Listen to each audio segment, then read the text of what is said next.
Mangayo mig dispensa, ning sensitibo ug makapakugang nga balita. Sa Barangay Lutak, Dakbayan sa Naga, patay ang inahan ug duha ka mga anak human tigbasa. Ang suspect ang iyang kapuyo. Makisayod ta sa live report ni Fem Dumabo. Fem?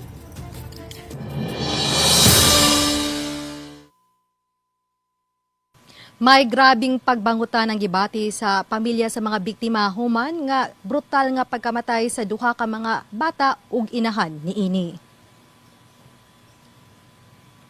Patay na nga naabtan sa mga kabanay 33 anyos nga inahan nga giila nga si Jonilyn Jimenez ug ang duha niini sa tulo ka mga anak nga nag-edad og 11 anyos ug 2 anyos. Pasado las 10 ka ganihang buntag diha sa ilang panimay sa sitio Kamanggahan, Barangay Lutak sa Dakbayan sa Naga. Human nakaangkon og grabing mga samad tinigbasan sa ilang mga tangkugo ug liog ang mga biktima. Ang inahanog ang 2 anyos nga mga biktima nga naas ilang lawak nga nagbuyod. Samtang ang 11 anyos nga biktima ang diha na sa lingkuranan sa ilang kananan napalgan nga wanay kinabuhi. Ang suspitsado sa krimen, ang 33 anyos nga kapuyo ug amahan sa mga biktima nga si Carlo Campo Redondo. Gamit sa pagpatay niini ang sunda nga gamiton sa pagpanigba sa mga boto nga ilang gibaligya sa kadalanan sa Dakbayan sa Subo. Matud pa nga ang lola sa mga biktima ang gituyo paunta sa pag-adto sa suspect o gihanaan og tigbas, may nalang nga nakadagan palayo.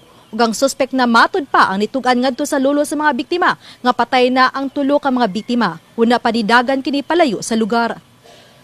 Matod sa igsuon ni Jonilyn, nga dugay na nila kining gitambagan ang biktima nga bulagan ang kapuyo. Human nga sa niaging tuig, gipatambala na kini kay grabe kini manghasi, ilabi na kun bag-ong gamit sa illegal nga drugas. Og bisan ang 11 anyos nga anak nga lalaki niini ang nitugan ngadto sa ilang mga kabanay nga kun mag-away ang magtiayon, manghulga ang suspitsado nga pamatyon sila. Sa pakisusi sa kapulisan, ang magtiayon ang matag kaadlawon ang muadto sa Dakbayan sa Subo aron sa pagpaninda og mga botong uban ang 2 anyos nga anak. Muuli sila silang panimay sa Naga matag gabii.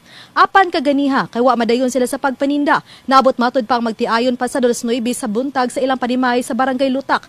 Naabtan nila ang 11 anyos nga anak kinsa wa makaeskwela kay nagreklamo sa kasakit sa ngipon niini. Samtang 7 anyos niining anak ang nakaeskwela pa. Padayon pa nilang gisusi kung unsay nahitabo kung nganong nisangpot sa pagpanigbas patay. Ang mga silingan sa biktima ang wa usab makadungog og komprontasyon sa magtiayon ug bisan syagit sa mga biktima. Usa sa gidudahan nga posibleng lulong sa nadiling drogas ang suspitsado atol sa paghimo sa krimen.